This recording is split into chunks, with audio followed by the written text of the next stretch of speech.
น้องไปโลดคันน้องว่าเขานั้นมันดีอ้ายสิบ่คัดขวางความสุขของน้องกับเขาแค่อ้ายอยากถามว่าความฮักของเฮา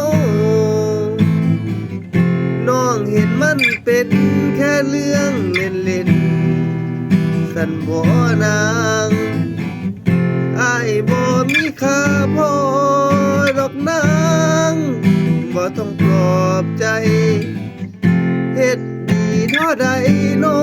งก็บ่เห็นค่าก็สิให้อ้ายเฮ็ดจังใดได้เมื่อใจน้องเป็นของเขาอ้ายก็ได้แค่นั่งมองได้แค่นั่งจ้องน้องอยู่มองเก่า